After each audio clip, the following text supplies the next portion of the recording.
morning, everyone. Let's start with an escalation. I am Elżbieta Springer. And I'm Marcin Hartman. We are the chapter leads in ING Hubs Poland, and we are responsible for our Pega teams. If you will take a look at the screen, you can find out that it may be another success story. But it's not. Starting in September 2024, we got the new opportunity. You know, it's hard to find new business right now. And, you know, new opportunity is something that you really want to achieve. Yeah? You really want to get this, to grab it, and to just make it. So we prepared. We prepared presentations. We do the market research, how we can find people, how we can fulfill the requirements. We even prepared the how we want to build the team, like maturity, seniority, but also how we can introduce people from inside the organization. So a lot of plans. Then we even contacted Pega. I've seen Pega somewhere there, so if you are here, thank you for connections some time back. They helped us also build the way how we want to train people to be able to work with us. And somehow we convinced our potential customer that they can pick us from the group of different hubs in entire Europe. So first one, yeah, we are that happy. And they invited us to Amsterdam in November 2024.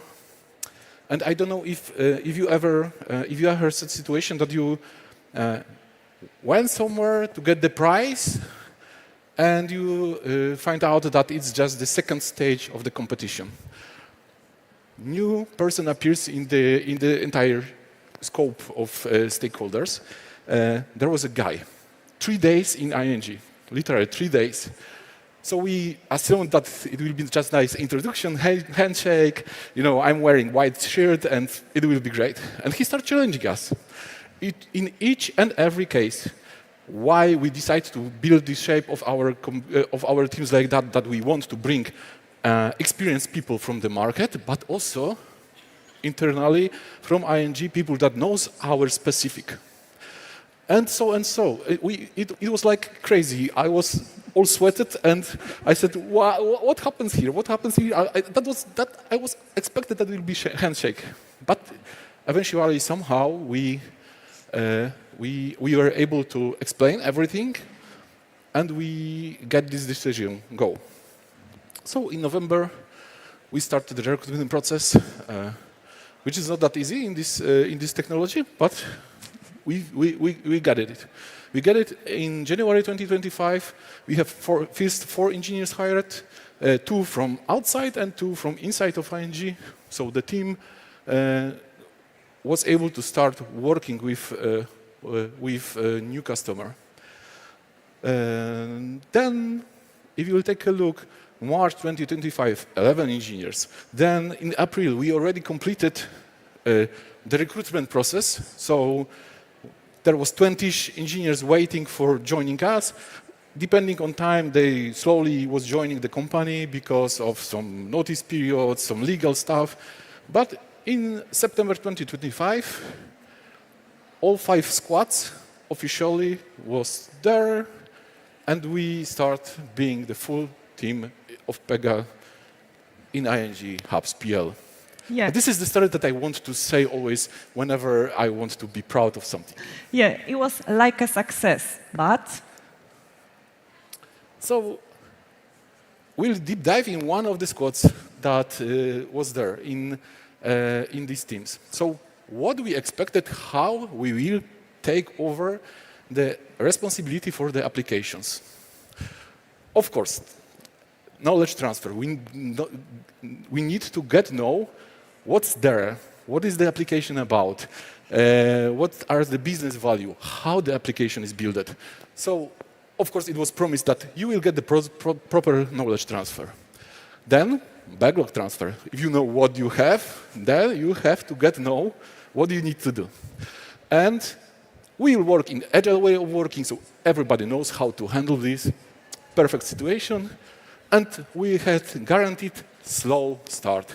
So the plan was, we introduce someone into the team that already exists there. This person will get the proper knowledge, and we will slowly take over the responsibility for the application till we will be fully responsible for that, and we will let go the engineers that work on this earlier to another projects. Yes. And then there is a reality. Slightly different reality, as it turns out. Yeah. We find out that this knowledge transfer bases on getting all knowledge from the engineers that were there. Because we were not able to find even a piece of paper, no Confluence, nothing about the details, what this application looks like, how it is created, what is the architecture, and so on. In short term, we figured out that out of 3 engineers that worked on this application, 2 of them has been released just in February, and left only 1 person, and that was not, in fact, the person that knows everything. No, that person was able to connect to someone who knows the stuff. Then we figured out that this is the oldest application written in Pega. If you have ever implemented new technology in company, you know that you can do some mistakes. And of course, these mistakes have been done there. So you can figure out how this application was shaped. Then, okay, what do we need to do? What do we need to do? What do we need to do? Okay, let's check the backlog. We read this, and we still don't know what we need to deliver. We read it again. We still don't know, because it was that there was one-liners, there were no clear definitions of done, there was no clear business value that we need to deliver. And what makes frustration on the other side, I mean on the business side, was we are not able to answer when we will deliver it. Because that causes really kind of a lot of friction in this area. And of course, new stakeholder, this one that I mentioned earlier, started challenging us that we need to release this guy earlier, we need to do it as fast as possible. And on top of that, at the end, new escalation appeared. Eventually, it appears that there was no intention to make an escalation, but circumstances were that the person that this guy wanted to raise concern was not there, so he raised this concern to somebody above, but he was not there too, so he raised the same concern even higher, which caused the situation that if you are using escalation path and you are not naming it an escalation, it doesn't mean that it is not treated as escalation. And here we are. Yeah, we had to do something about that, and we started to preparing the plan. At the beginning, we took care of the backlog review, because as Marcin said, we got the backlog, it looked more or less clear, but then it turned out that it wasn't. There was no proper description of tasks, there was no proper priority, and we had to sit once again, take a look at the backlog, try to understand it, ask a lot of questions, and then starting to make it more realistic, asking for the priorities, and asking for the deadlines, because we were not able to meet all of them. What's more, some of the stuff that was in a backlog was, described like, do it like the last time. But we were doing this for the first time. So that was a difficulty for us, and that was also a difficulty for a stakeholder, because they thought that if they say it simply, we will do it simply. But we didn't understand. So that was an issue from both sides, I would say. Next part was segregation of duties. When the 3-people squad was working on stuff, they were doing everything. Asking for the requirements, checking them, confirming, going back to business, and then going back to the technology. They were, responsible for planning, analyzing, architecture, everything. When we started thinking about segregation of duties, it turns out that there is someone like product owner who is should be doing the product owner work. We started asking for architects. Lead solution architect was the person who really helped us with, segregating stuff, of course, but also make it all in order and making it more realistic. We had a support from business analysts, and we started splitting the work. This is for analysis, so let's give this to analysts. This is architecture related, so maybe let's talk to architect. Also, we started going back to business and saying them, this is your job.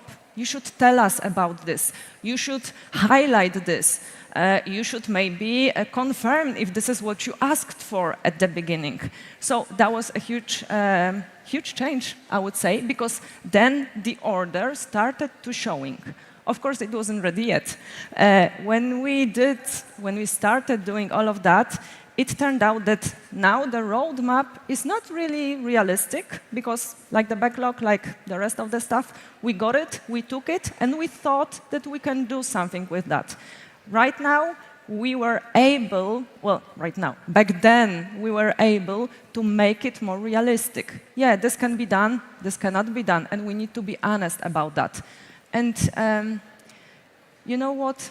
We felt like people before us were afraid of saying no, and we had to do this. We had the hard job of saying no sometimes, and we should be able to do that in such business.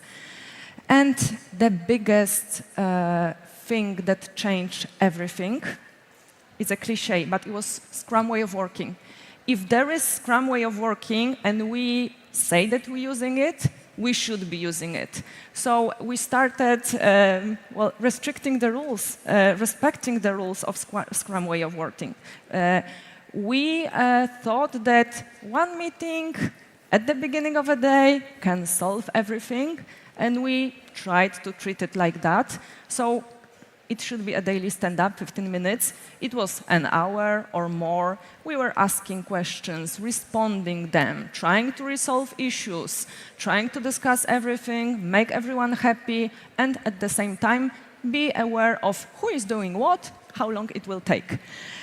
It turns out that there is more meetings for that. There are some stuff that should be done on a separate meeting, in a different group. There is some stuff that should be done on retro, review, or refinement. And it was a key to, maybe not yet a success, because it's not a success story yet, but it was a key to make it more bearable, I would say.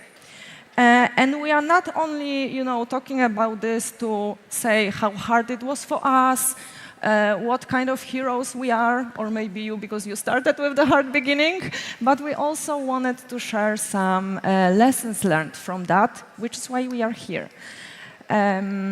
It took a long time. There was a lot of difficult moments, but of course we are richer with knowledge right now. The first thing, of course, is communication.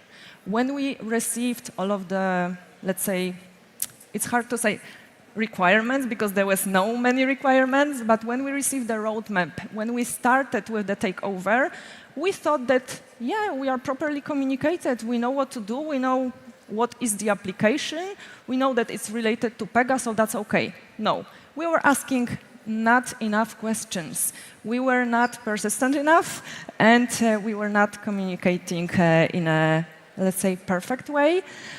We took some stuff for granted, which was not the best idea. Communication with stakeholder, communication within the team, communication with other teams, with some people who could help us.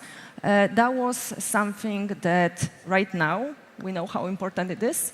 Some questions are worth asking 100 times or 200 times, even if we feel stupid at the moment. But this is how it should be done. Another thing, Scrum way of working. Like I said, if there is Scrum way of working and we say that we are using it, we should be really doing that. In this difficult situation, when there was a lot of, I think I can say, conflict. There was an escalation, there was a lot of misunderstanding, there was a lot of issues from all of the types. Scrum really helped us. What was the real game changer was the agile coach that we asked for help. And important factor here is that the agile coach that we asked for help was not from business side, was not from our side. It was someone from outside of this group. Of course, from inside the ING, but outside of this group. So this person was not, biased. This person was really experienced. This person could help us respond all of the questions, advise, say that, well, you are spending too much time on that. 1 hour is too long for a daily stand-up. Half an hour, it's still a little bit too long for a daily stand-up. Let's think about that. What should be done? Who can you ask? When? Why? What procedures should be done? And, you probably all know what Agile Coach does. They are doing a great job. In this situation, that was really needful. Another thing, another lesson learned for us is cultural diversity. Right now, I think that majority of us is working in a really diverse environment, in a global environment. We are meeting people from all around the world, which is great because we can gather all of the knowledge, experience, etc. But we need to also be aware that there are some challenges related to that. If we are working with people from another side of the globe, we should be aware about the time zones. Sometimes we are forgetting about that, right? And there was a difficulty of the team which was doing it at the beginning, previously, was available in different hours. We were right now from Europe available in a different hours. So we had to make it somehow working. Also, we in Poland, we have labor law and we need to respect that and we need to be aware of that. And for example, we are working 8 hours a day. It's not common on the entire globe. So there was also some changes for the business, for the stakeholders, that we had to communicate them, show them, and somehow teach them how to work with that. And always with the cultural diversity, like I said, sometimes we are asking not enough questions, and we think that, if we work in such a way, they are doing the same because it's all one company and it's all one business. It's not always the same, so we should be aware about that. And the last thing, the demanding stakeholder, well, it's a long story, but the demanding stakeholder, he was demanding to everyone, not only to us, but also to the business, also to the team from which we were taking the knowledge.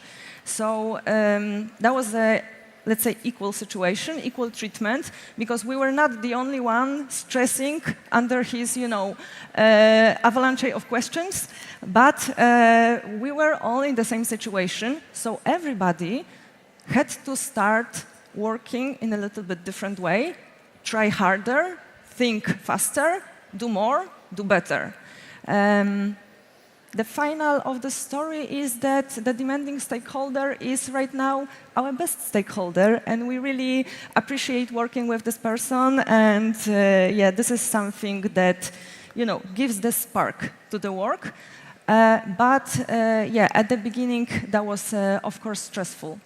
So the lesson learned from, let's say, this part related to the stakeholder is that don't be afraid if someone like this shows up, even though it's a huge surprise because you think you will only shake hand and say, welcome to ING, but it turns out that it's different. There's a lot of questions, there's a lot of challenges. Don't be afraid. Maybe this will be the most helpful part.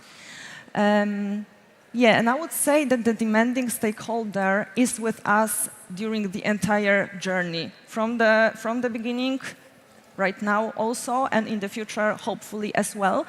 And it's still helping, because he's still asking questions to us, but also to others.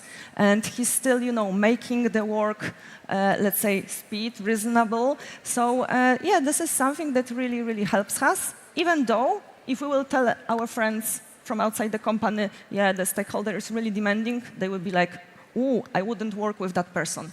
You would, and it would be the best thing in your work life, maybe. So, I would say that surprises are not that bad. They can be They can be good finally or turns out good, but please remember about the communication, about the way of working, about asking for help if this is needed, and asking again and again, and even if this is the same question, once again, because this might be the right moment or the game changer. Yeah, and I think that even though it's still not a success story, it's something that taught us a lot. We are proud of that. Yeah. We are. So this is why we wanted to share with you, because even though the journey wasn't that easy, right now it's better. It will be even better in the future. And yeah, few failures wasn't defying that. So thank you very much for listening to all of that. Hopefully something will stay with you. Yeah, and if should you have any questions, you can probably find us on ING Zone or somewhere here. Thank you very much for your time, and good luck with your takeovers. Thank you very much. Thanks.